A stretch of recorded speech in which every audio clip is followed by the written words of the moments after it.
Questions to the Prime Minister. Mr Gareth Thomas. Number one, Mr Speaker. The Prime Minister. Thank you, Mr Speaker.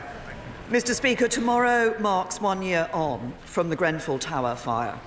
I know that members from all sides of this House will join me in saying that this unimaginable tragedy remains at the forefront of our minds. On Monday, I had the privilege to attend the very moving vigil in memory of those who were lost that night, and I was honoured to take part in an iftar with members of the local community. Let me again reassure the House that we are doing everything that we can to see that the survivors of Grenfell get the homes and support that they need and the truth and justice that they deserve.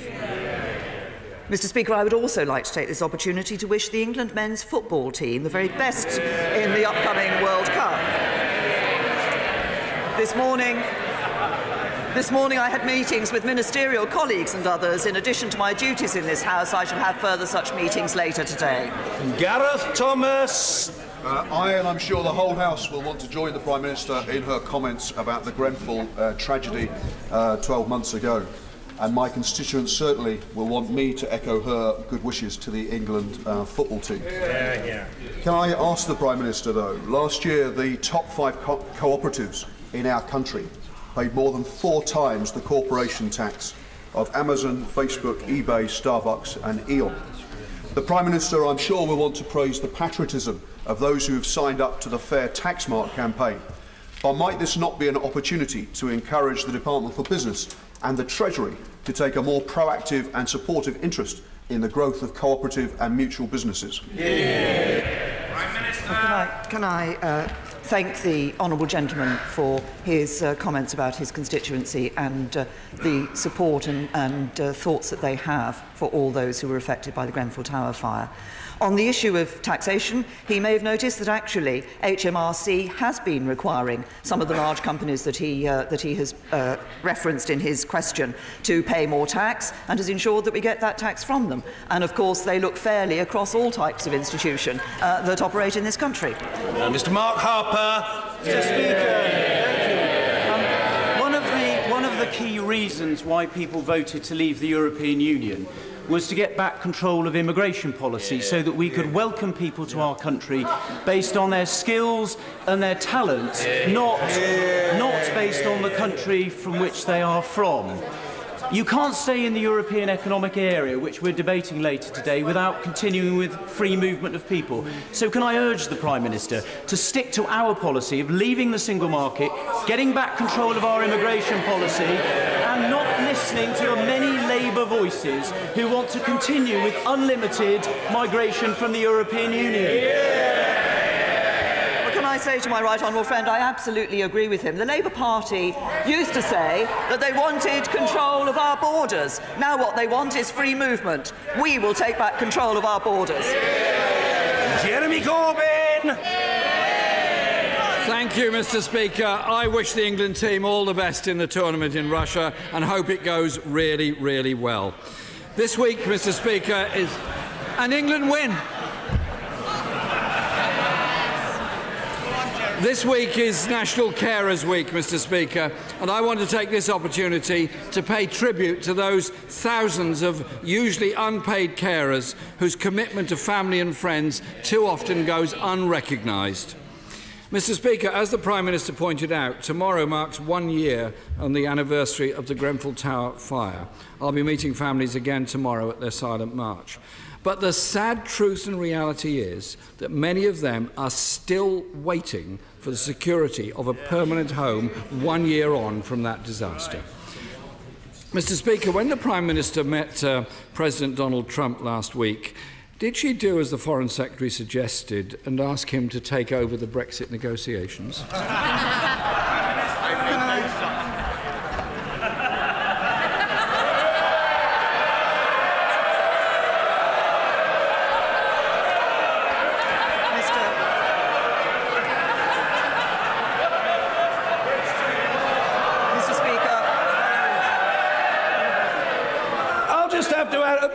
Mr Davis, you're a senior and supposedly cerebral member of the House.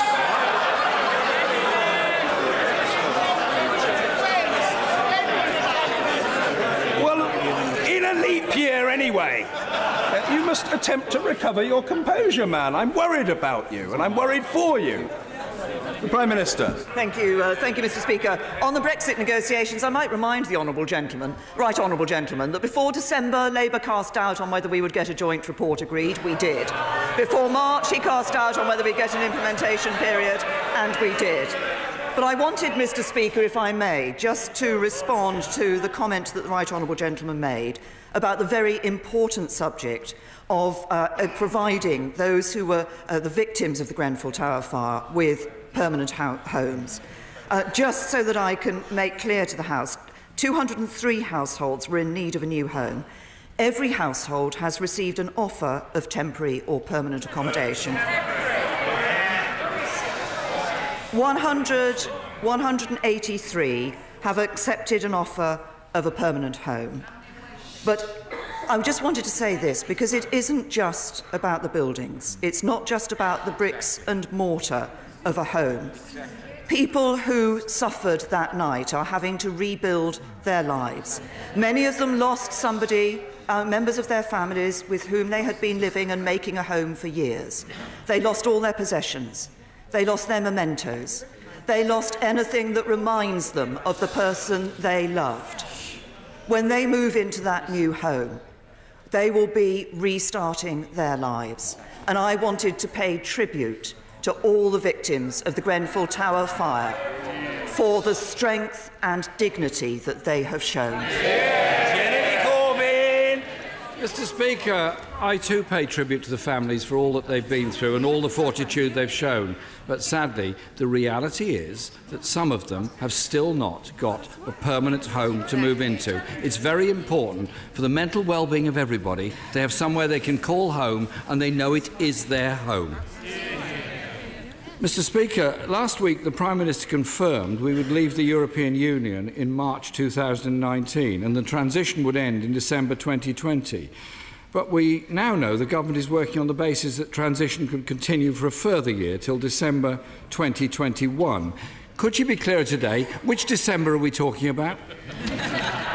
No, the Right Honourable Gentleman is quite wrong in his, the way he has put this to the House, so let me be clear to the House.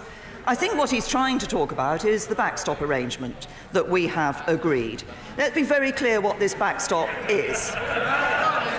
This is an arrangement that will be put in place in the circumstances in which it is not possible to put the future new customs arrangement in place by the 1st of January 2021. And it is there to ensure that if those new customs arrangements are not in place, that we are able to continue on the basis that there is no hard border between Northern Ireland and Ireland. We are working to make sure that the future customs arrangements overall deal with the issue of ensuring no hard border between Northern Ireland and Ireland. We don't want the backstop to be necessary. We are working to ensure that we can have our future customs arrangements in place on the 1st of January 2021. Jeremy Corbyn! Mr. Speaker, I'm not really sure whether it's a backstop or a backslide that she's talking about here. Last week I asked the Prime Minister, and I'm sorry to bring this subject up again because it's probably quite painful for her, but when is the government's Brexit white paper going to be published? Because she did say it would be published before the June EU Council summit. Is that still the case? No, I didn't actually say that. I said the white paper would be published, and we will be publishing it. We will be bringing ministers together.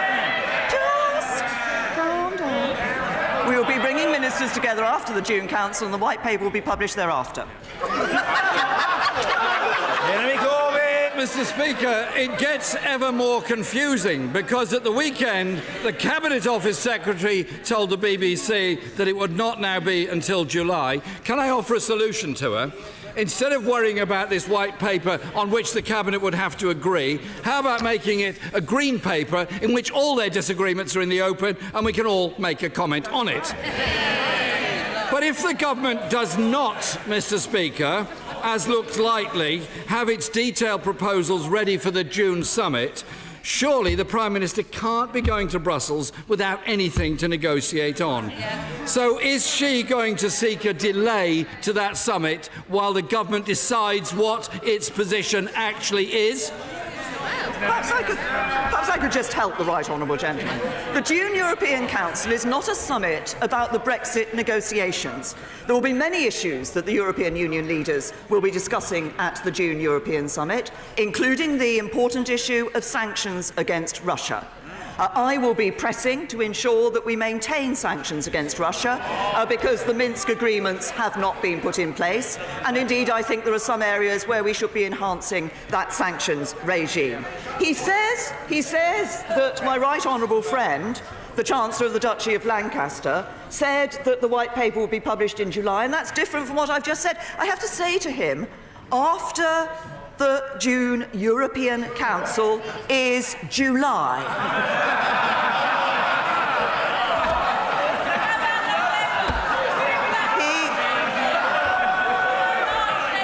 But if he wants to talk about differences of opinion, I'll tell him what division really is.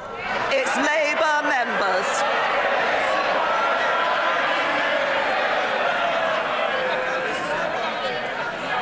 It's all very well the Deputy Leader pointing like that. Division is members of the Labour Party circulating instruction manuals on how to deselect all the Labour MPs sitting behind it.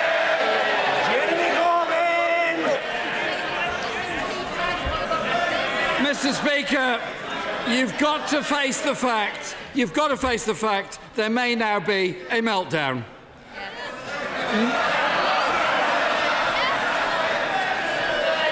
Mr. Speaker, they're not actually my words, but those of the Foreign Secretary, even as his fellow cabinet ministers are preparing people for the government's negotiations, which he clearly thinks are going to end in disaster. And last week he also took aim at the Treasury, who's sitting absolutely next to him, calling them the heart of Remain. He criticised them, saying what they don't want is friction at the borders. What they don't want any disruption to the economy. So does the Prime Minister back the Foreign Secretary in wanting more friction and more disruption to the economy? Let's talk about the positions on this issue. Labour said they wanted to do new trade deals. Labour said they wanted to do new... Order. I want to hear both the questions and the answers. And as the record shows... I don't require any assistance in this matter. As the record shows, that will always happen, however long it takes. And there's a lot of noise and much gesticulation from members on both sides of the House. But I want to hear the questions and I want to hear the answers. The Prime Minister, we're grateful. The honourable member for Bolsover is absolutely right. We're in government, not Labour.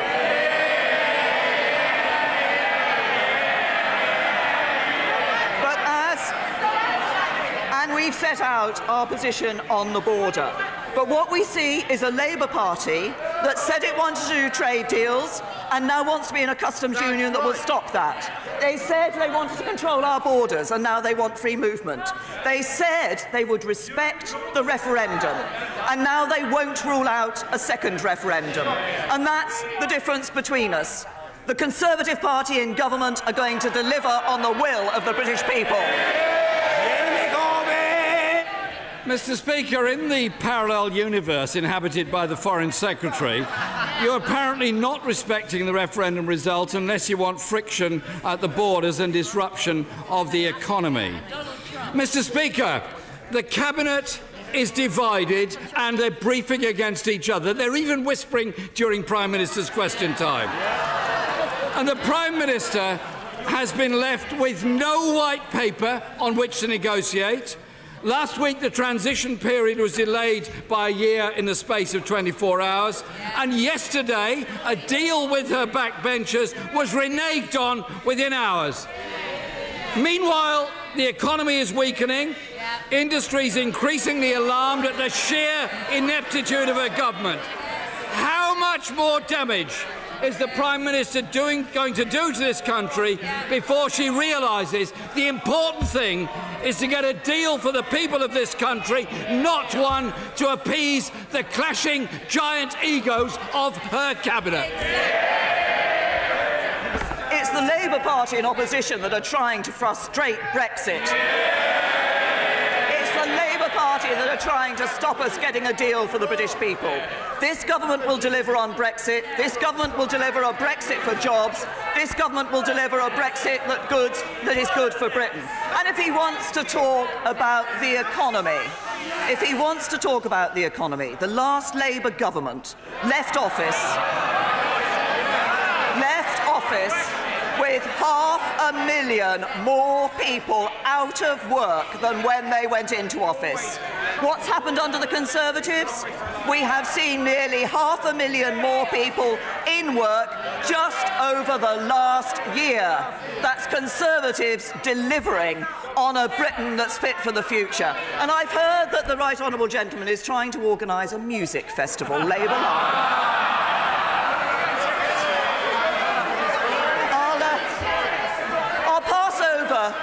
I'll pass over the fact it's going to have a solidarity tent, which obviously won't have any Labour MPs within it. But I have to say to him, I don't know if all members of the House are aware of the headline act at Labour Live. The headline acts at Labour Live are the Shadow Chancellor and the magic numbers. Just about sums them up.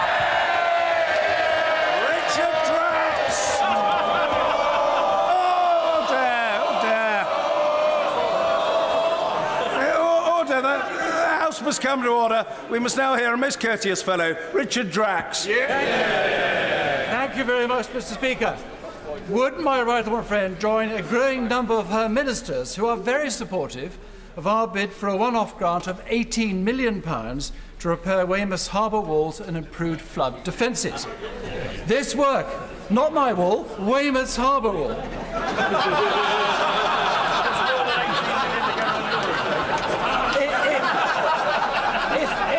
Mr. Speaker, this work is essential if planning permission is to be granted to redevelop an important retail and housing area in the resort, thereby safeguarding existing jobs, creating new ones and providing more homes. Well, can I first of all say to my honourable friend, I commend him on the work that he's done. I know he has worked hard on this whole issue of flood defences. I'm sure, however, that he will understand that ministers need to consider the various options for allocations of the fund very carefully. We need to ensure that we're getting the best possible outcomes across the whole country. And the scheme that he has referred to is on the list of projects that is being considered for the £40 million fund. It's intended to support high-risk communities, and we anticipate, I can tell him, we can anticipate that a decision will be made by summer 2018. Ian Blackford. Thank you, Mr. Speaker. The Prime Minister gave a commitment that she would treat Scotland as part of a union of equals. Yet last night, she pressed ahead with a power grab in direct opposition to Scotland's elected Parliament. The Prime Minister silenced Scotland's voice, having broken constitutional convention and plunged Scotland into a constitutional crisis. Will the Prime Minister now commit to bringing forward emergency legislation so that the will of the Scottish Parliament can be heard and, more importantly, respected? Can I say to the Right Honourable Gentleman that we do expect that the outcome, and it will happen, that the outcome of the whole process of Brexit is going to be a significant increase in Holyrood's decision-making power. It is not the case that this is in any way a power grab. Over 80 areas of responsibility, of decision-making, are going to flow direct to Holyrood. Only the SNP could say that getting 80 areas where more areas where they're going to take decisions was a power grab. If he wants to be concerned about the process that this House has followed in relation to the legislation, his real question should be why it was the Labour Party who manoeuvred last night, used procedural manoeuvres to ensure that there was no debate about the amendments referred to on Scotland. Ian Blackford. Mr. Speaker, I really do hope that the people of Scotland listen very carefully to what the Prime Minister said, because the reality of the situation is that powers that are enshrined under the Scotland Act in 1998 are being grabbed back by this House. It is a power grab, and the MPs from Scotland were not given the courtesy of even debating it last night. It is a democratic outrage. The people of Scotland will not be disrespected by this Parliament. Mr. Speaker, under the circumstances, given the disrespect that's shown, I have got no option but to ask that this House now sits in private.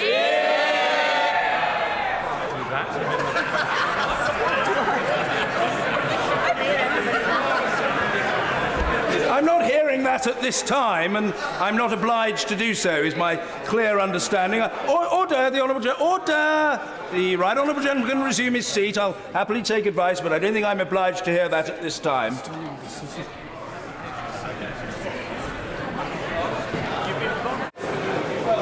Well, what I'd say to the Right Honourable Gentleman is, I think the standing order requires that the matter be put, if it is to be put forthwith. Order. It might be for the convenience of the House for the matter to be addressed at the conclusion of Prime Minister's questions, and if the Right Honourable Gentleman, who had not signalled to me his intention to do this now, order. I'm always grateful for the moral support of the Right Honourable Lady, the member for Broxter, even when it is chunted from a sedentary position. I realise that it's done for my benefit, but I think I can handle the matter. We could have the vote now, but we could have a vote now, or it could be taken at the end. If the Honourable Gentleman wishes to indicate a desire to conduct such a vote now, so be it. Right. I beg to move. I beg to move. Well, my advice, I've had a mixed sequence of advice, is that order. This has not happened, but order. My view is that it is better for the vote to be conducted. My view is that it is better for the vote to be conducted at the conclusion of questions to the Prime Minister. No, I'm not. Order. I always admit of the maximum number of votes and divisions, as the Right Honourable Gentleman should know from his experience in the House, but I hope that he will trust me that I know of what I speak. There can be a division, and it will be at the end of this session, not now. That is the end of the matter. The Prime Minister. Mr. Speaker, might I ask... No, I'm not debating. No, resume your seat. Resume your seat. Mr. Blackford, no, you're not moving anything. Resume your seat, young man. Resume your seat. No. Mr. Blackford, resume your seat. No, resume your seat. No, resume your seat. Right. Mr. Blackford, Order! The House will have heard very clear... Order! Please. The House will have heard very clearly my acceptance that there can be a vote on this matter. Order! Mr. Linden, I say to you, and I say it in the kindest possible spirit, don't tell me what the procedures of this House are.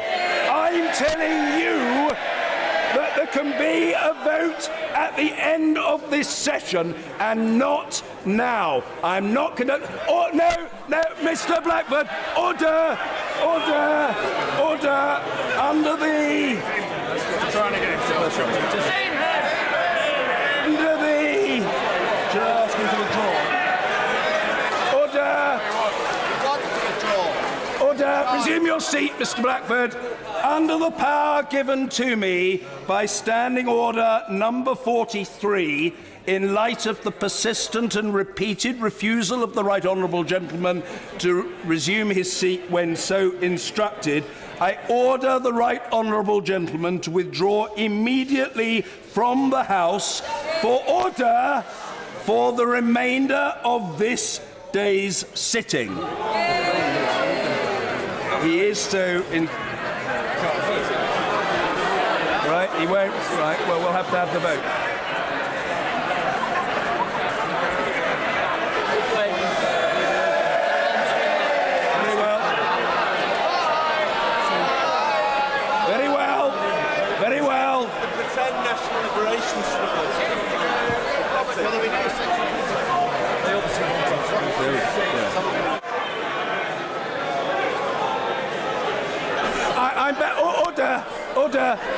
Order! Order! Order! Order! Order! Order! Order! Order! Mr. Jail Wardener! You're a very jocular fellow, but you're a little overexcitable today. Calm. Long time to go. I say order!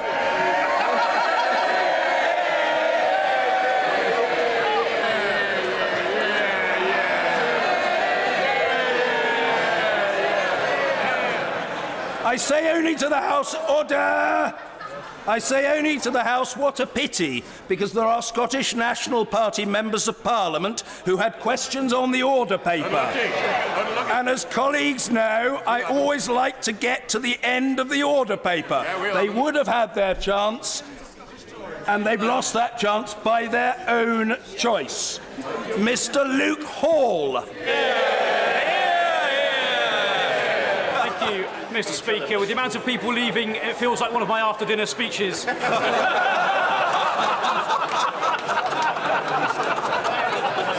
Youth unemployment in Thornbury and Yate. Order! Order! No, I recognise the House. Order! I recognise the House is in a state of some excitement. Even Mr. Hollinbrake, who's normally a model of solemnity, is looking as though Christmas has come early. But order! I beseech the House to try to resume calm, not least out of courtesy to members with questions on the paper, to whom and to whose questions we wish to listen. Luke Hall. Thank you, Mr. Speaker. Youth unemployment in Thornbury and Yate is down 23% in the last year, and scrapping stamp duty for over 80% of first-time buyers means more people in South Gloucestershire can afford a home of their own. Does the Prime Minister agree that whilst the party opposite can only offer higher taxes, fewer jobs and broken promises on student debts, this government will be focusing on providing opportunity for young people up and down this country? Well, can I say to my honourable friend, I'm pleased to hear that the significant number of young people in Thornbury and Yate who now have jobs and are in work. And in fact, if we look at the figures since 2010, nationally, youth unemployment has fallen by around 141 every single day since 2010.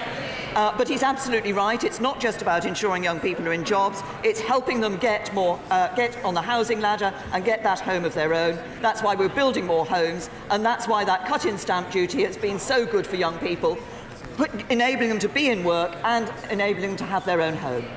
Sandy Martin. Thank you, Mr. Speaker. Can the Prime Minister tell this House what actions she has taken to ensure that no further EU citizens that have been resident in this country for more than 30 years are going to be refused British citizenship like the former Mayor of Ipswich was?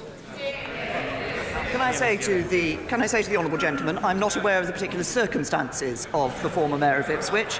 What we have done, in relation to the European Union citizens who are living here in the United Kingdom as we leave the European Union, is negotiated a very good arrangements which ensure that their rights here are protected. In congratulating the member for Harwich and North Essex upon his knighthood, and I do so with some warmth and feeling as we've known each other for 30 years, I call Sir Bernard Jenkins. Thank you, Mr. Speaker. Can I join with my right honourable friend in remembering the anniversary of the Grenfell fire? Can I commend her for the way she has established the inquiry that is looking into that tragedy? Because can I testify to her, having met victims of the Grenfell fire as she has, they are showing growing confidence that they will get the findings of that inquiry that they want to make sure that such a thing never happens again. And that is, I think, a testament to her personal courage and persistence in making sure that the inquiry was not blown off course by the understandable anger that followed the immediate tragedy. Well, can I also add my personal congratulations to my right honourable friend on his knighthood? And can I say that I absolutely agree with him of the importance of ensuring that the inquiry into the Grenfell Tower fire is able to provide the truth, to get to the answers of exactly why what happened, and to ensure that justice is provided for the victims and survivors. It is a statutory inquiry. It has the power to compel witnesses and the production of evidence. I think that is important. Anyone who is found to have misled the inquiry would face prosecution. I hope this gives confidence to the survivors and people in the local community that this is an inquiry which will indeed get to the truth. Julie Cooper. Thank you, Mr. Speaker. My constituent Ian has lifelong profound learning and physical disabilities. He's doubly incontinent, cannot wash, dress or cook for himself. He's no notion of personal safety and left unsupervised is at risk. He's able to live independently thanks to the support of his elderly mother, who is herself unwell, and by virtue of a local authority social care package. Now, Ian's PIP application that he needs to fund this care has been refused on the grounds that he can cope unaided.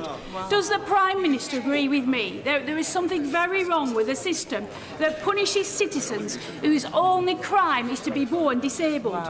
Will she agree to investigate on behalf of the thousands of vulnerable people who are being made to suffer? Can I say to the Honourable Lady that obviously she raised a specific case, and I'm sure she will understand I don't have the details to address that specific case, and I don't think it would be right to do so here in this chamber. What I can assure her and other members of the House are that individual cases that are raised with me in Prime Minister's questions are taken extremely seriously, and this one will be no exception. So I will ensure that the case is looked at urgently by the relevant minister. Obviously, cases are complex, they are multifaceted, but the case will be looked at urgently. Nadine Dorries. Thank you, Mr. Speaker. My constituents have been incredibly tolerant in the face of the fiasco that has followed their commuter journey following the reorganisation of the timetables. However, added to their misery is the fact that when trains do turn up, they are incredibly overcrowded. I have written to Govia 3 times and asked them, could they please conduct a risk assessment on the safety of my passengers, my constituents, who are their passengers, as they come into London. And 3 times Govia have refused to answer me. Could the Prime Minister please use her good officers to ensure that on overcrowded trains at the moment and those suffering because of the rail delays, that our passengers are safe? Well, can I say to my honourable friend that she raises an important issue, and the experience that passengers for Govia Thameslink but also Northern have had as a result of the change in timetable and the way that was done is simply unacceptable.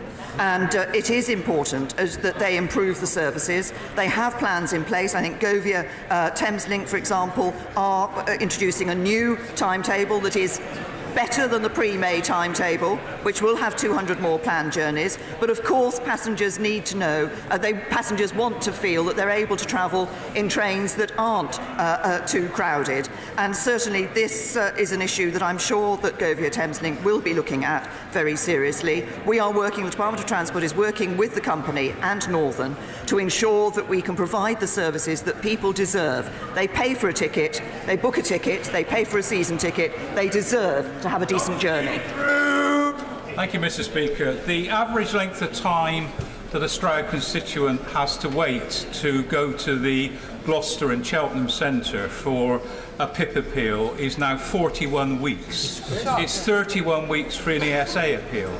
Now, during that period of time, constituents are now losing mobility cars and suffering enormous hardship.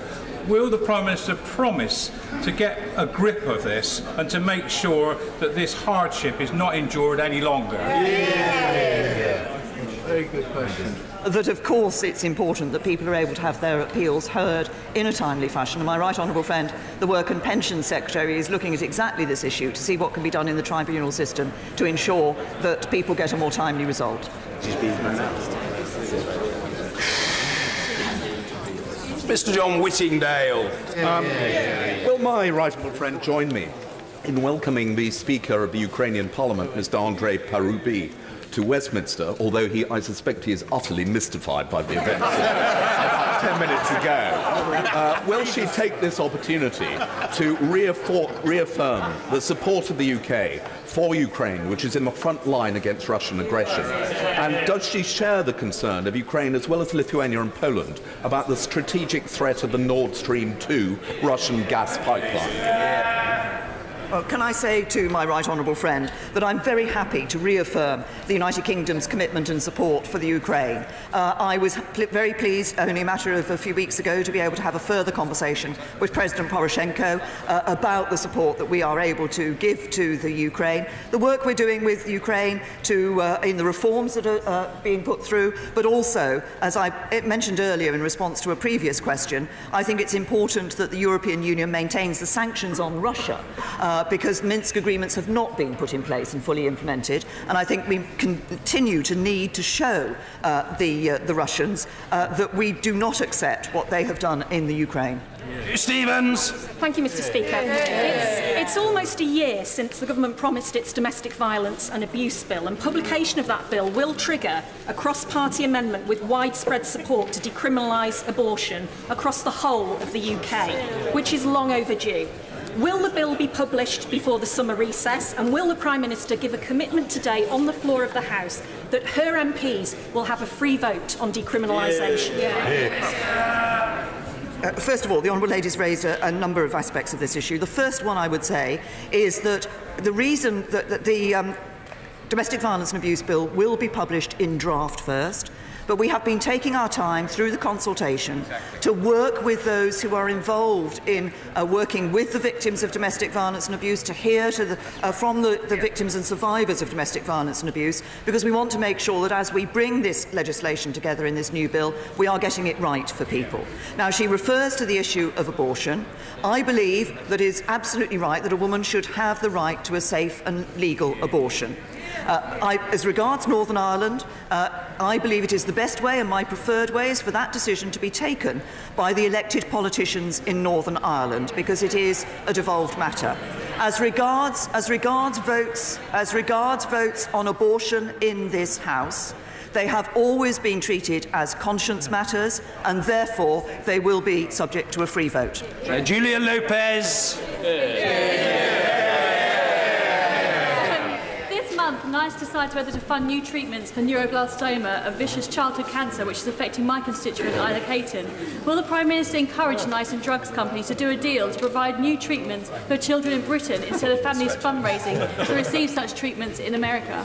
I know my honourable friend has raised this issue on behalf of her constituents. I believe she has a constituency case which is particularly raises this particular issue. NICE is developing guidelines for the NHS on the use of dinutuximab beta, I'm not sure if I pronounced that correctly, for the treatment of high-risk neuroblastoma.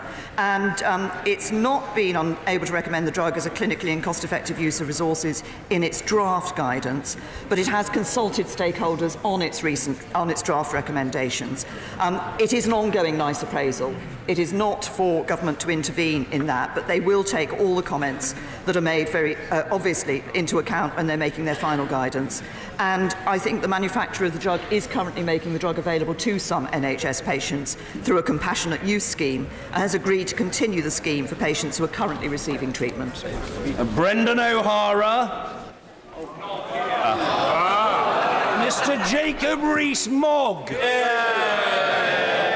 Mr. Speaker, Vernon Bogdanor called the noble Lord Hailsham's amendment that we rejected yesterday a constitutional absurdity.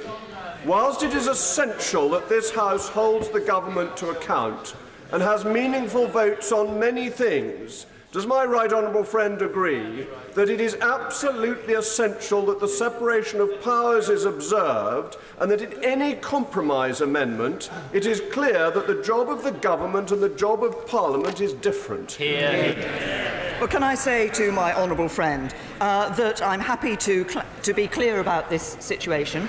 Of course, what we've seen is concerns raised about the role of Parliament in relation to the Brexit process. What I agreed yesterday is that as the bill goes back to the Lords, we would have further discussions with colleagues over those concerns, and I have agreed this morning with the Brexit Secretary that we will bring forward an amendment in the Lords. But there are a number of issues, a number of things that will guide our approach in doing so.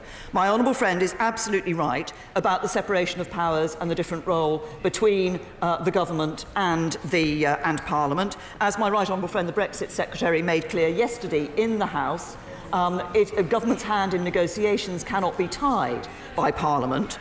But government must be accountable to Parliament. Government determines policy, and Parliament, then we need parliamentary support to be able to implement that policy. But the other aspect of this that I am absolutely clear on is that I cannot countenance Parliament being able to overturn the will of the British people. Parliament gave the decision to the British people voted to leave the European Union, and as Prime Minister I'm determined to deliver that. Pete Wishart, not here. Yes. Jack Lepresti. Thank you. Thank you, Mr. Speaker. 15 months ago, the then Secretary of State for Communities and Local Government called in the planned expansion of the Mall at Cribbs Causeway in my constituency, a plan which represents huge economic benefit to the Bristol and South Gloucestershire area. There are 3,000 construction jobs, 3,750 permanent jobs and 150 new homes at stake in this expansion, as well as a significant amount of infrastructure investment. Now, will the Prime Minister urge the new Secretary of State to start as he means to go on and make a good decision quickly? Well, can I say to my honourable friend that obviously he's referred to the independent public inquiry, and that after that took place, my right honourable friend, the Housing Secretary, called this decision in. He is considering the inspector's report. What I can say to my honourable friend is that I understand that the Secretary of State hopes to issue his decision on or before the published target date of the 2nd of August. F. Smith. Mr. Speaker, it took nearly 5,000 cancelled trains in just 3 weeks for the Transport Secretary to notice the Northern Rail crisis. If this government can't run our railways properly, will the Prime Minister agree with businesses, council leaders and over 25 newspapers from across the region and give Transport for the North the powers it needs to do the job? Can I say to the honourable gentleman that we have given Transport for the North unprecedented powers to influence decisions about transport investment in the North. But what's more, we've backed them up with £260 million of government funding. So it has the powers to deliver a transport strategy, which the government must formally consider, has powers to fund organisations and deliver transport projects. And those and their other powers are exactly what Transport for the North requested. Bim Afalami. Thank you, Mr. Speaker. The Prime Minister, I know, is aware of the severe difficulties that my constituents in Hitchin and Harpenden have faced with recent delays to train services. Would the Prime Minister reassure me and my constituents that going forward the government will do everything it can to ensure that GTR and Network Rail get into shape to ensure a better quality and higher quality train service both now and into the future? Can I say to my honourable friend that, as I said in response to the earlier question from our honourable friend, the immediate priority is to ensure that we're seeing an improvement in services for the passengers on Govia Thameslink. And that is why they have introduced a new timetable, which is not what will be the final timetable, but is better than the pre-May timetable. But what we also need to do is to ensure that they take the action so that they can bring forward that proposed new timetable, which will provide more services and better services for passengers. But in the long term, what the government is working to do is to bring train and track together so that we don't see problems like this in the future. Chris Law, not here. All these opposition opportunities are being lost. I think that shouldn't continue. Chris Williamson. The Prime Minister will be aware that schools are often targeted in war zones, and a couple of months ago I met Year 7 students from Leesbrook School in my constituency who implored me to ask the Prime Minister to sign the Safe Schools Declaration, which I understand has subsequently been signed. So my question to the Prime Minister today is, does that declaration mean that she will now veto future arms sales to brutal regimes like Saudi Arabia, which has been targeting schools as part of its military campaign in Yemen? Can I say to the honourable gentleman, the issue of the education of girls and boys in conflict zones is an important one. It was one which was addressed at the G7 summit. We have been clear as a United Kingdom government that we are providing financial support to ensure 12 years of quality education for girls, particularly in developing countries. And the G7 summit gave its commitment not only in financial terms to provide, as we contributed more, to provide for quality education, but also to focus that on those areas where there are conflict zones and where particular action needs to be taken to ensure that that education can be provided. Very sadly, my constituent, Gina Turgill, lost her life last week, aged 95. Gina survived the Krakow ghetto, Auschwitz-Birkenau, and she became known as the Bride of Belsen when she married her liberator. Will my right honourable friend join with me in celebrating the life of Gina, who dedicated her life to informing young people about the horrors of the Holocaust and ensuring that although a light has gone out, her legacy lives? Can I say to my honourable friend that I am happy to join him in paying tribute to Gina Turgill and to the work that she did over so many years. She was one of the first survivors to go into schools to share her story. I have seen, as I'm sure other honourable and right honourable members have, the impact that a survivor from the Holocaust going into schools and explaining what happened has on young people. It is moving, and she showed considerable determination and strength, and I think her example is truly humbling. And it's right that her legacy is going to live on in the National Holocaust Memorial and the accompanying education centre. That will be housing her testimony for generations to come. We must never forget what Gina taught us. We must fight hatred and prejudice in all its forms. Anna McMorrin. On her walking holidays in Wales, the Prime Minister must have seen our beautiful beaches. But plastic is killing our oceans and polluting our seas. Would the Prime Minister stay in here for a few minutes after PMQs and listen to my 10-minute rule bill on plastic pollution, support it so we can save our seas?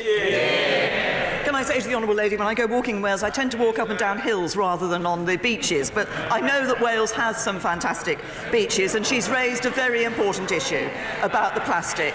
She's raised a very important issue about marine plastic, and that is an issue which I think the UK public, as well as members across this House, have shown great energy in picking up this cause and wanting to fight against plastic waste. And indeed, the UK is going to be leading the newly formed Commonwealth Clean Oceans Alliance jointly with Vanuatu.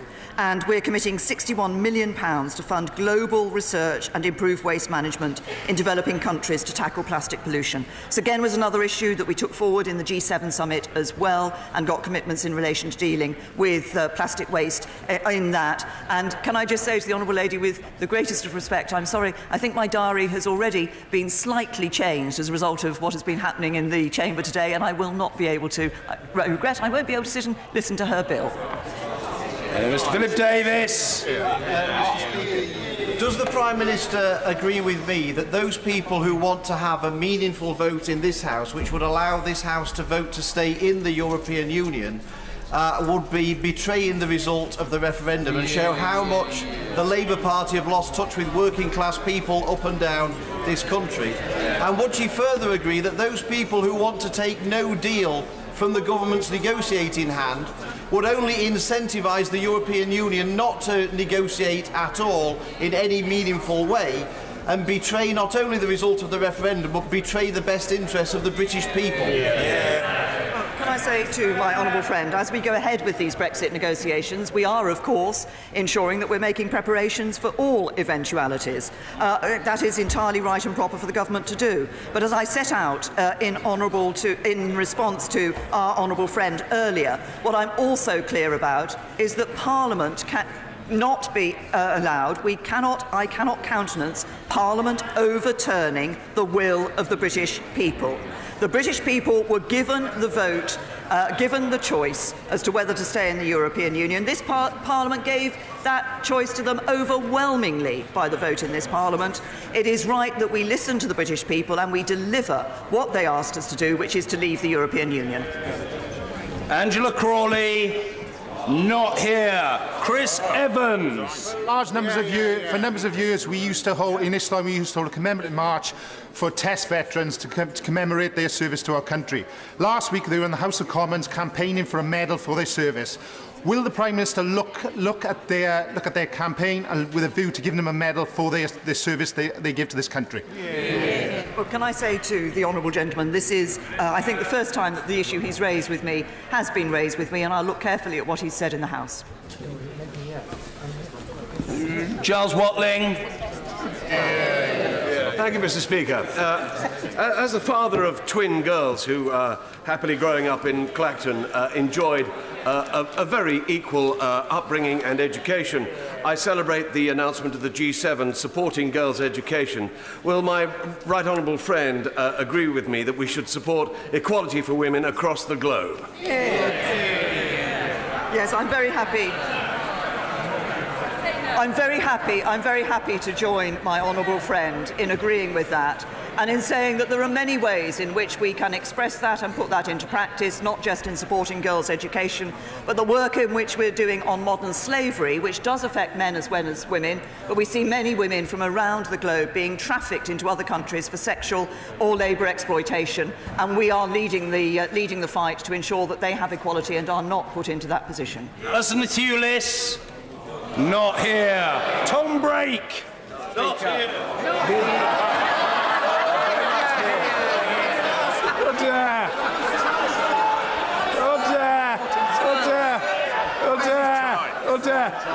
Mr. Brake is here. And he's always here. And he stands every week. And he's going to be heard. Mr. Brake.